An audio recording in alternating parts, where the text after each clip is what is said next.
Welcome back, everybody. It's Jeff here for Fable Beard Co. and I'm going to be narrating another video for you. Today I'm very excited because I'm doing Dr. Wolf, his story art that's going to be on the website. A very cool story written by Jacob. And I love werewolves, I love vampires, I love horror movies. Anything scary is right up my alley. So this was a pleasure to do, and I'm going to start my video and let's go. May your beard be forever blessed, and treasure forever upon your door. So I decided to do this a little different. I sketched everything first. I'm going to move this over. Separately. So I did all my characters on separate files and separate layers and then put them all together. And I kind of skipped the background because that's kind of boring. I think the character stuff's where the interesting stuff lies. So just roughly sketching this out with like a blue pencil tool. Did some research for his clothing. It's kind of in the Dr. Jekyll, Mr. Hyde era. And he wears a little oracle. He's got the cool round-topped hat. I don't know the name for those hats. I should know the name for those hats. He's got like a bolo kind of tie. And I gave him, if you've seen the Dr. Wolf, actually I have it right here. There he is. I should put this on actually. It's a really good scent. It's like a blueberry scent, but he looks like he's changing in the little artwork here. He's got red hair, and this was based on a actual guy. So I used his reference picture, and as I was doing this, I had his reference picture on the left side of my workspace that you can't see. So once again, I'm kind of coordinating the colors I think I'm going to use underneath with the lines, making it a darker shade. I started with a solid, just a flesh color under everything, and then I go in and I'm separating it out. This one moves a lot quicker. It's only a 10-minute one. So making his staff, or his walking stick, has like the metal wolf head on it. There, kind of separating out his hair from the flesh color. He has some more. The green eyes. And let's see, just basically putting together all the solids and adding some little details here and there where I can.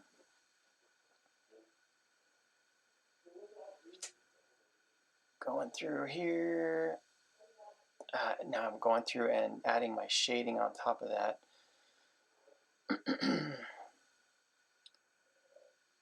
My light source is over to his left shoulder, basically. And I kind of stuck with a blue kind of lighting, but you'll see towards the end I use this amazing texture. It's like a watercolor texture, and I put that on top of everything, which really gives it a more earthy feel, like it's painted on a canvas, which I really like for this. Works really well. You'll see at the very end. Going through and adding a gray, a warm gray with a oil-based paintbrush, and going through all the shadowed areas under his chin, under the brim of his hat, where the shadow would fall, here and there, all over, wrinkles. Now I found this texture online, and I copy and paste it in here, and I put it as a multiply layer, and I just turn the opacity down so it gives the vest that pattern. Now I'm going in and highlighting everything. Little shine to the nose, shine on the fingers and the metal. Wolf.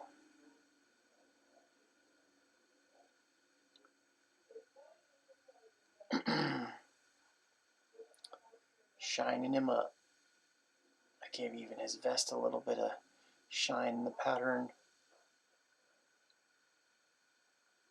Man, I am gravelly today. What's going on?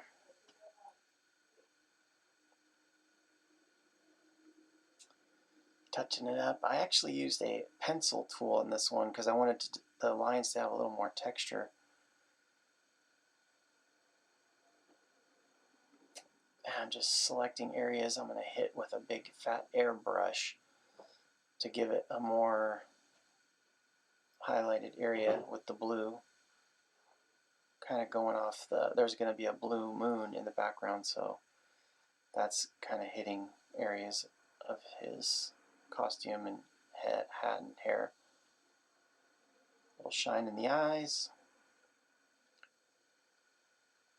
Just a touch of blue to the beard and hair, both sides. And then I move on to the female character after this, and she's the Enchantress, which she has her own blend as well. But I am still going through and touching up little things here. Or maybe not. Maybe I'm just sitting here picking my nose. What's happening? Go! Ready, go! Okay, there we go. There she is. So, same thing. I already did the outline and made a flesh color base, going through and doing the shading. I guess it doesn't really matter what order. I just kind of go with whatever I feel like at that time. I had her character's picture over on the left in the workspace, which you can't see. So I'm referencing her tattoo. I actually just pulled the tattoo off the original artwork and put it there on her. And this is another real person that she's designed after.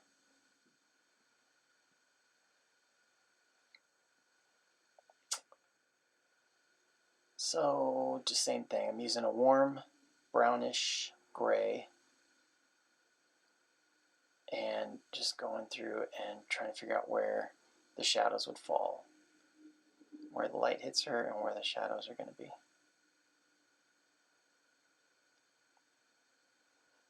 I have to talk about werewolves because I've just been in love with werewolves since I was a kid.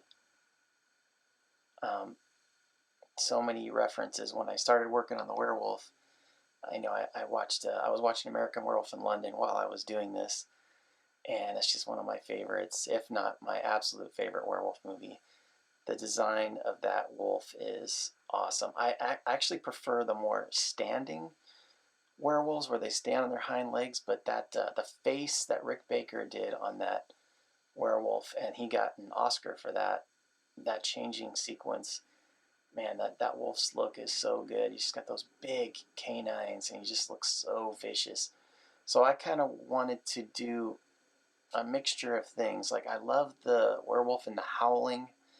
I love the werewolf in American Werewolf in London. There's so many. Monster Squad, the werewolf in that Stan Winston did is fantastic. So I kind of referenced a lot of different wolf movies.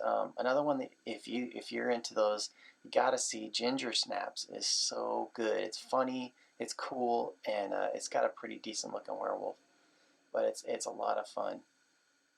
Kind of a teenage angst kind of werewolf movie. Very, very cool. I think it's a Canadian film. Okay, highlighting that up quickly, and that's an additive, so it really glows. That's on an additive layer. And I go between using the big fat airbrush to a watercolor brush for the finer details, which I like to use every once in a while.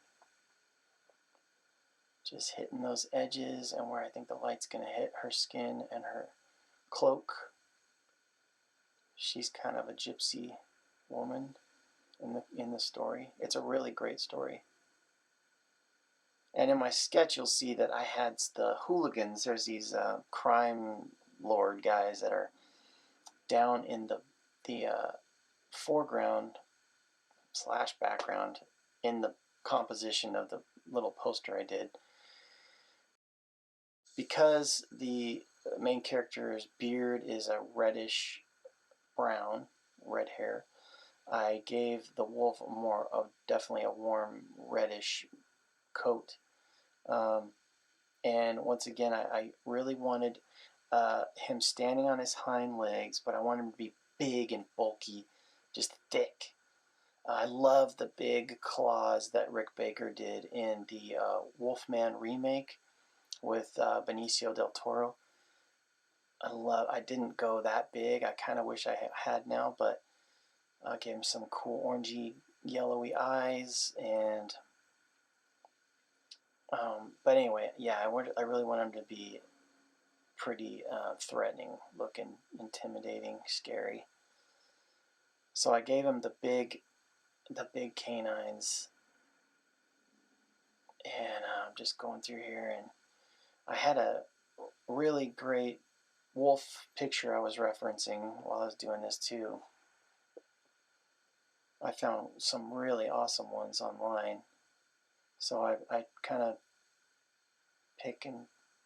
did a pick and choose thing where I took different features from different photos and looked at the way the snout was wrinkled and the patterns of the fur from a different picture, and threw it all together with just the library in my head of werewolves.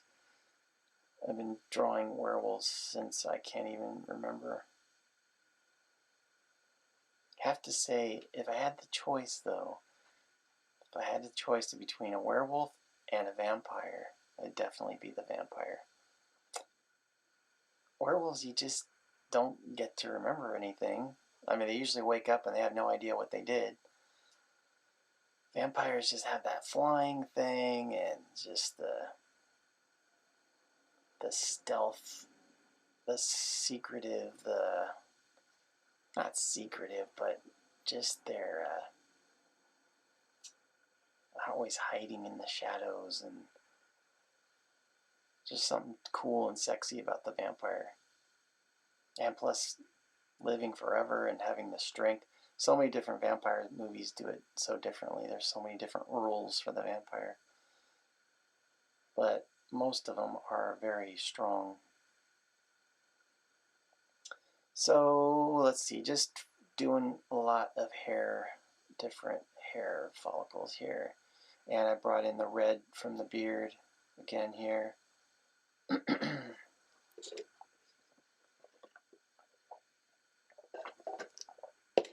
Excuse me. Throat's very dry today. So, let's see. I use a lot of different brushes here too. I went back and forth from the pen tool to the pencil tool to the airbrush because of the different colors. There's so many different colors in the fur, different textures, long hair, short hair. Yeah, it takes a while to do all that.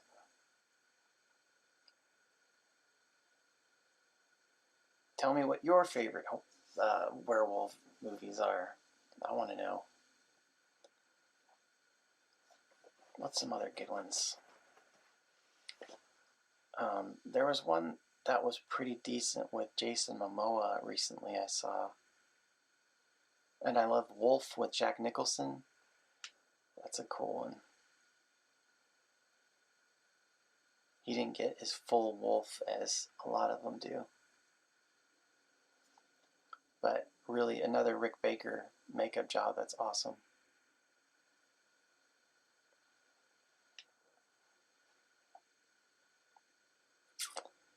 Okay, let's see here. Still, oh, there we go, some whiskers in there. Adding some darker spots. the rim of his eyes. It's starting to come together.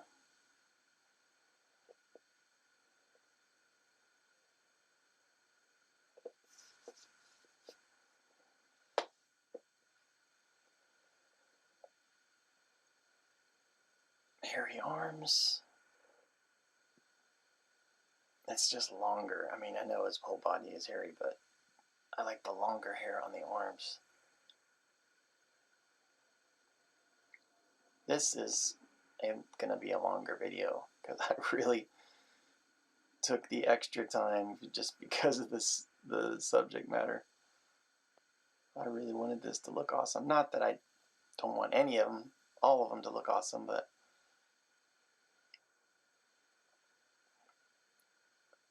sometimes I just get in the zone when it's something I'm really enjoying.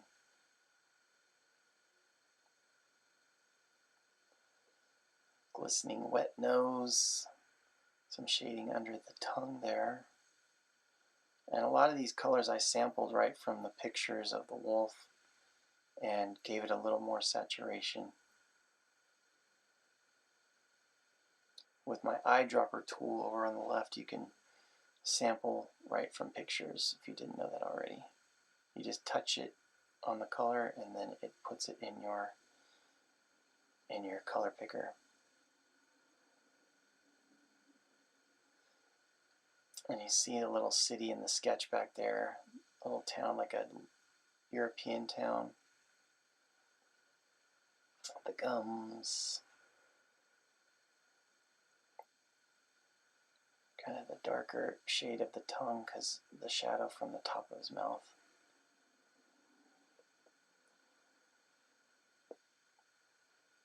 Oh man, didn't talk about one of my very favorite werewolves. And I don't know if he's really a werewolf or not, but the Michael Jackson wolf cat thing in the Thriller, in Michael Jackson's Thriller, is one of my very, very favorites. Not only like my favorite 80s song and favorite 80s video of all time, but that werecat is so cool looking, and the sound he makes is so great.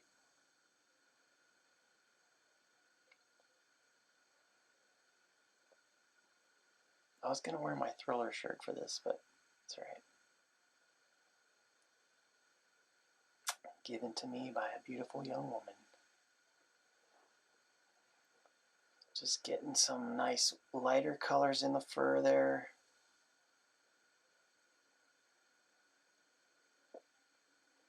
Highlights on the gums, the shininess, the wet gums, making it look wet in there. And I do go in and add some dripping saliva out of his mouth too. So I didn't worry too much about that right side, his right side, because that's going to be covered up by the other characters. So I didn't go too in depth there. I think I should have made his claws even bigger.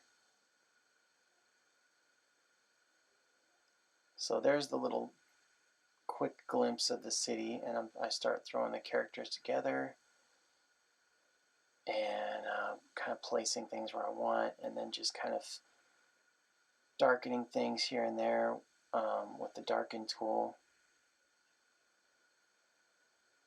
and then fitting that in where I like it. It's a really smart idea to not draw the characters all together in the final artwork. The sketch is fine, but it definitely helps to have the characters on different layers. That way you can move them and position them after you get it all situated. You can move them around and where you like them and see what works the best to tell the story. Adding some more clouds and mist. There's a mist layer there in the bottom too. And there it is. That's it. Now, and you'll see the final artwork I left. I put that filter, that watercolor filter in there, which really makes it look awesome. But anyway, leave a like and subscribe so you can see more of my videos. And thanks for watching. We'll see you next time.